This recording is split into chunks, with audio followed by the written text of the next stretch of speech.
اللہ رب محمد صلی اللہ علیہ وسلم نحن عباد محمد صلی اللہ علیہ وسلم اللہم رب اشرح لی صدری ویسر لی امری واحلل عقدۃ من لسانی یفقہوا قولی بسم اللہ الرحمن الرحیم فصل المصدر اسم يدل على الحدث فقط ويشتق منه الأفعال كالضرب والنصر مثلا وأبنيته من الثلاث المجرد غير مضبوطة تعرف بالسماع ومن غيره قياسية كالإفعال والإنفعال والاستفعال والفعللة والتفعلل مثلا مصدر ایسا اسم ہے، یہ فصل ہے نا، فصل سادس، چھٹی فصل خاتمہ کی ہے نا، چھٹی فصل ہے مصدر کے بیان میں۔ مصدر وہ اسم ہے جو صرف حدث پر دلالت کرے، جو صرف حدث پر دلالت کرے۔ حدث کا معنی سمجھتے ہیں کیا جی؟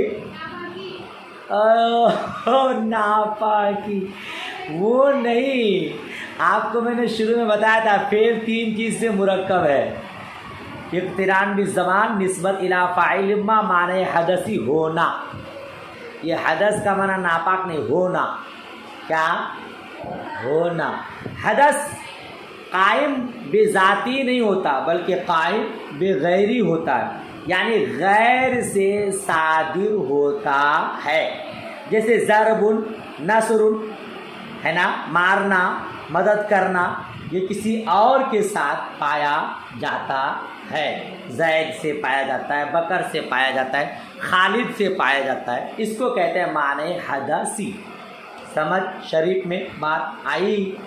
مصدر وہ اسم ہے جو دلالت کرے، جو صرف حدث پر دلالت کرے، اور جس سے افعال، اور جس سے نکلتے ہو، جس سے افعال نکلتے ہیں، جس سے افعال مشتق ہوتے ہیں، نکلتے ہیں، جیسے ضرب اور نصر، مثال کے طور پر، جیسے ضرب، نصر، مثلا مثال کے طور پر۔ خالی ضرب اور نصر ہی تو مصدر نہیں ہے، مصادر بہت ہیں۔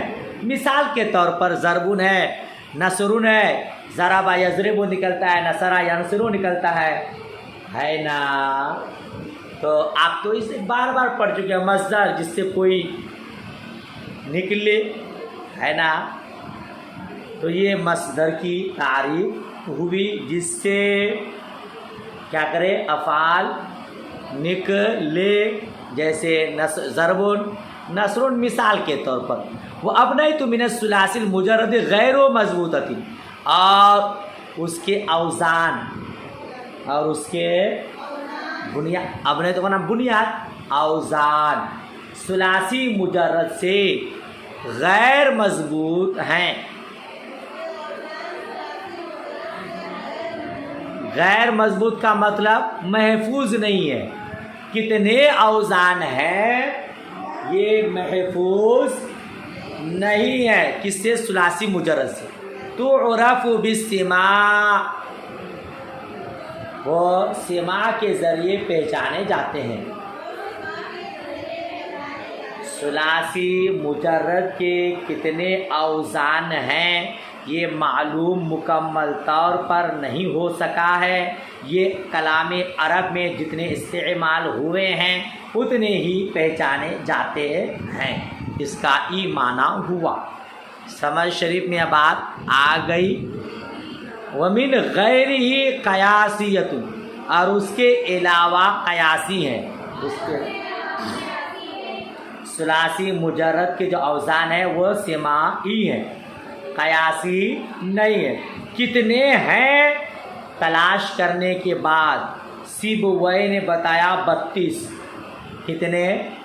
سیبویہ نحو کے امام ہیں، انہوں نے کہا کہ 32 ہے، حاشیہ نمبر 4 میں دیکھیے، حاشیہ نمبر 4 میں دیکھیے، سی و 2 کتنے ہو گئے؟ 30 اور 2 32، وہ برطریق قول صاحب تحصیل 50، یعنی سیبوئی کے نزدیک 32 ہے، اور بعض کا کہنا ہے 35، اور بعض کا کہنا ہے 50، سمجھ رہے ہیں؟ ثلاثی مجرد کے، اور غیر ثلاثی مجرد کے علاوہ، ثلاثی مجرد کے علاوہ کیا ہے؟ ثلاثی مزید فی ہے، رباعی مجرد ہے، رباعی مزید فی ہے، ان کے جو مصدر کے اوزان ہے وہ قیاسی ہے، ان کے مصدر کے اوزان قیاسی ہے۔ کتاب میں کیا دیا؟ کل افعال، جیسے باب افعال ہے، انفعال ہے، استفعال ہے، جی اگر ماضی افعالوں کے وزن پر ہے اکرما تو کہہ دیا اس کا مصدر افعال ہے، جس کا ماضی انفعلا ہے جیسے انفطارا تو کہہ دیا اس کا مصدر انفعال کے وزن پر آتا ہے، جس کا ماضی استفعلا کے وزن پر آتا ہے اس کا مصدر استفعال ہے۔ سمجھ شریف میں بات آئی؟ اور جس کا ماضی فعلل کے وزن پر ہو تو اس کا مصدر فعللۃ کے وزن پر آتا ہے، جس کا ماضی تفعال کے وزن پر ہو، تفعلل کے وزن پر ہو اس کا مصدر تفعلل آتا ہے۔ تو ثلاثی مجرد کے علاوہ جو مصادر ہیں وہ قیاسی ہیں، قیاس کے موافق ہیں۔ مثال کے طور پر جیسے افعال ہے، انفعال ہے، استفعال ہے، فعللۃ ہے اور تفعلل ہے۔ فالمصدر ان لم یکن مفعولا مطلقا یعمل عمل فعلہ آنی یرفع الفاعل ان کان لازما نحو اعجبنی قیام زید۔ پھر مصدر اگر مفعول مطلق نہ ہو، پھر مصدر اگر مفعول مطلق نہ ہو تو کیا معنی ہوگا اس کا؟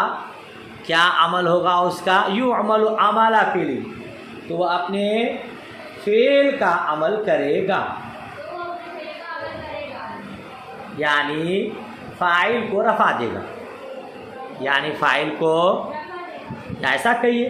پھر مصدر اگر مفعول مطلق نہ ہو تو اپنے فعل کا عمل کرتا ہے، یعنی فاعل کو رفع دیتا ہے اگر وہ لازم نہ ہو۔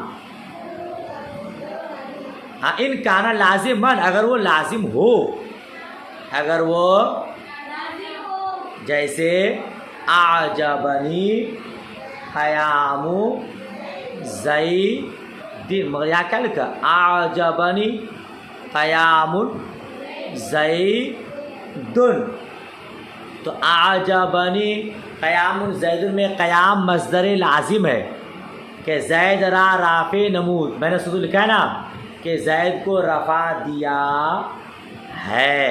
دیکھیے آپ اعجبنی قیام میں قیام جو مصدر ہے یہ مفعول مطلق نہیں ہے، کیونکہ مفعول مطلق فعل مذکور کے معنی میں ہوتا ہے۔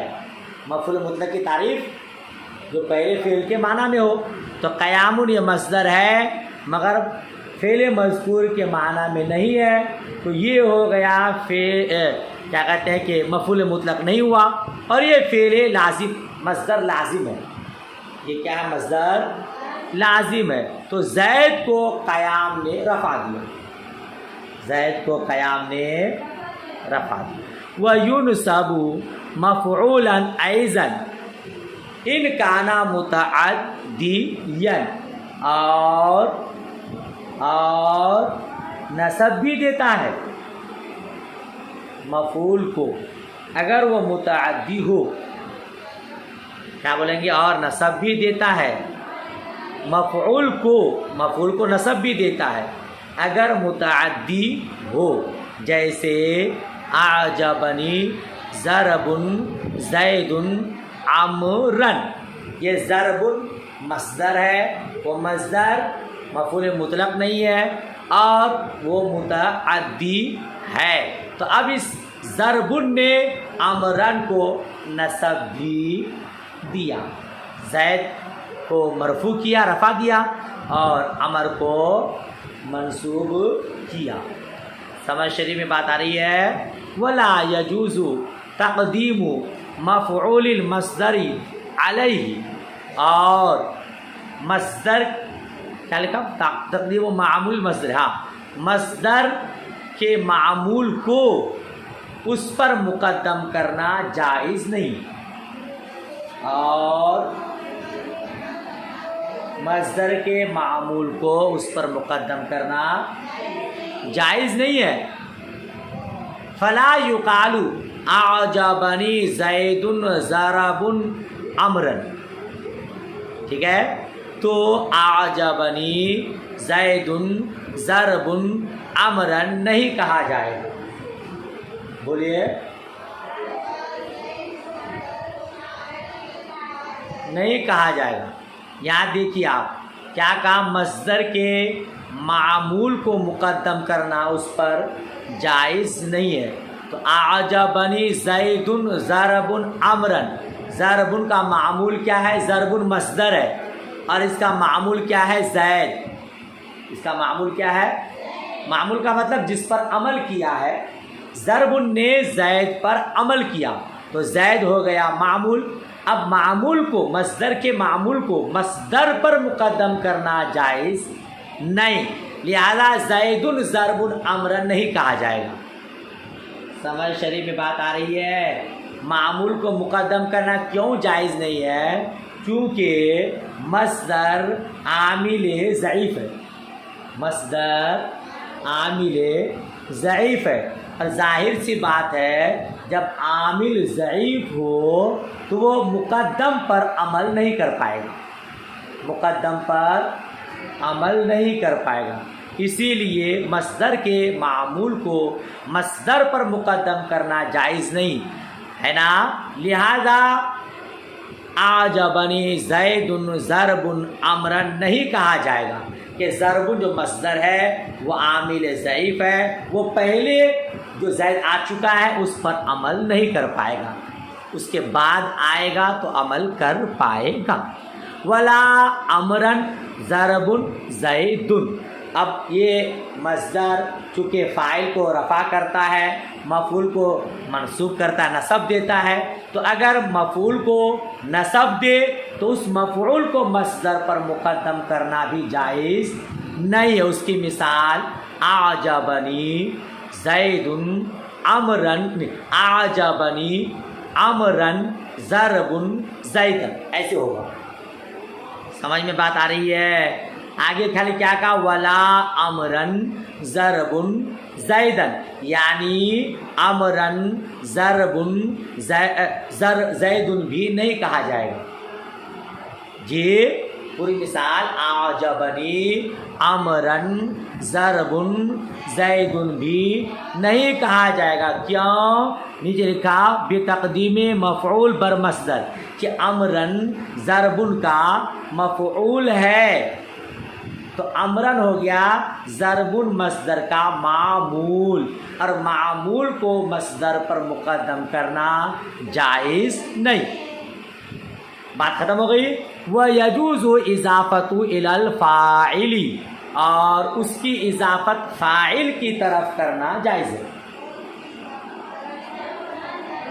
یعنی مصدر کی اضافت فاعل کی طرف جائز ہے. مصدر مضاف ہو اور اس کا فاعل مضاف الیہ ہو، ایسا جائز ہے.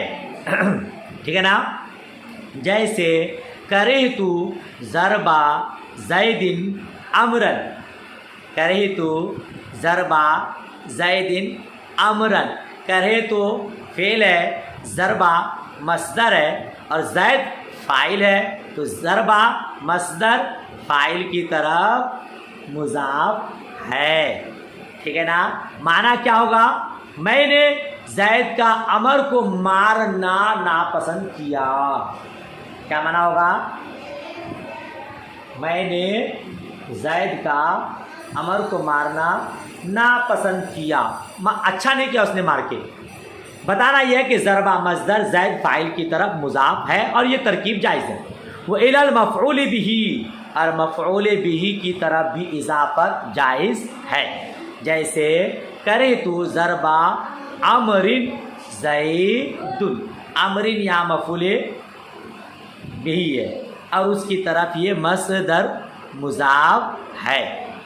وہ اما ان کانا مفعول مطلقا، لیکن اگر مفعول مطلق ہو، لیکن اگر مفعول مطلق ہو فالعمل للفعل الذی قبلہ، اگلے صفحے میں ہے تو کیا معنی ہوگا؟ اور اگر وہ مصدر مفعول مطلق ہو تو عمل اس فعل کا ہوگا جو اس سے پہلے ہے، اور اگر مفعول مطلق ہو یعنی مصدر مفعول مطلق ہو تو کیا ہوگا؟ اس فعل کا عمل اس فعل کا ہوگا جو اس سے پہلے ہو۔ صفحہ پلٹیے، ہاں عمل اس فعل کا ہوگا جو اس سے پہلے، جیسے ضربت ضربا عمرا، فامر منصوب بضربت، ضربت ضربا عمرا میں امر منصوب ہے ضربتو سے۔ کیا بولیں گے؟ ضربت ضربا عمرا میں امر منصوب ہے ضربتو سے۔ اب یاد دیکھیں، اب ضربا یہ مصدر ہے اور مصدر مفعول مطلق ہے، تو اب اس کے بعد جو مفعول ہے وہ جو منصوب ہوا ہے وہ ضربن کی وجہ سے نہیں بلکہ ضربن سے پہلے جو ضربت و فعل ہے اس کی وجہ سے منصوب ہوا ہے۔ پوری بات سمجھ شریف میں آ گئی، تو سبق مکمل بھی ہو گیا ماشاءاللہ۔ تو دعائے خیر میں یاد، اللہ حافظ۔